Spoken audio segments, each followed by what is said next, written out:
Welcome to Inside Indiana Overtime. Alex McCarthy, Jordan Gusky here at Bankers Life Fieldhouse in Indianapolis. We will not be here much longer because Indiana lost its Big Ten tournament opener to Michigan. 72-69, buzzer beater from Cam Chapman. Kind of a buzzer beater, even though I guess technically there were 0.2 seconds left on the clock. Not a buzzer beater. By definition, I guess it's not exactly. But it was a game where Indiana probably should have been able to pull away at the end. Yogi Ferrell missed a free throw in the last minute, and OG Anunoby turned the ball over with, 30 seconds to play, leading to Michigan's final possession. And it was just a game where nobody could get control at all. There were 18 lead changes, 12 ties. Neither team led by more than 6 all game, and no one was able to really pull away until the last shot. It was a fun game to watch. But it's kind of cuts Indiana's time short here. It continues their streak of not playing well in the Big Ten tournament.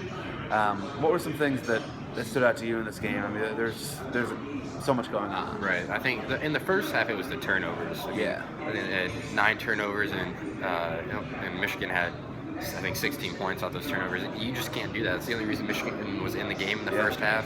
Indiana very well could have put it away.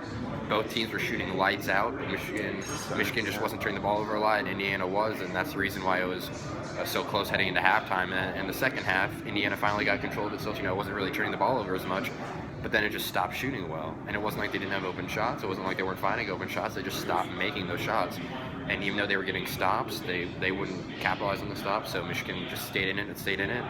And then when you let 2 guys have open looks on the end, even maybe Cam Chapman is not really an amazing 3-point shooter. He only made, I think, 7 of his 26 attempts, I believe, so far coming into the game. So, but you leave a college player open for 3, he has a chance of making it, and that's what happened. Yeah, and he didn't even want to shoot it. He didn't even really want the ball, right? Because he kind of double pumped and ended up throwing it up, and it went in. Another interesting note, Michigan missed its first 10 three-pointers of the second half, and then made 2 in the last 46 seconds. Troy Williams, after the game, was saying that it's not that last 3 that's really kind of haunting them, but it's the Duncan Robinson 3 with 46 seconds to go that tied the game, where they just thought that they should not have left him open. It was just kind of a missed coverage. But Williams was IU's leading scorer tonight. He had 16 points. OG Anunoby, I thought, was probably the best IU player tonight. He was 6 for 6, 13 points. MVP of the game, probably. Yeah, and he just had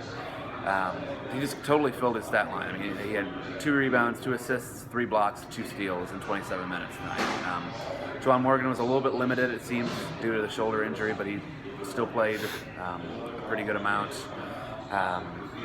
Only 6 minutes, I guess, not that much.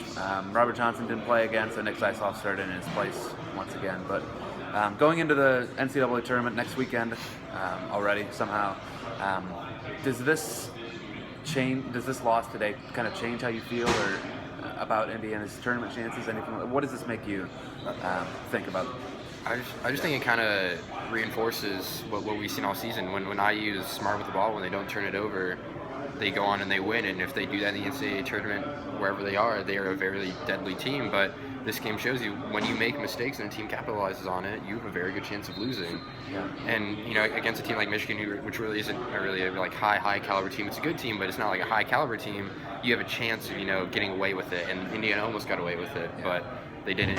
In the NCAA tournament, you're probably not going to get away with it. You really have a couple chances. It's going to come down to, as we've heard all year, there are going to be a couple stops. It's going to come down to really defense at the end of the day. And Indiana in the final 46 seconds really let up on defense. And in the Big Ten tournament, in the NCAA tournament, if they do that, they're going to lose. If they have good defense and hold on to the ball, then they'll probably win.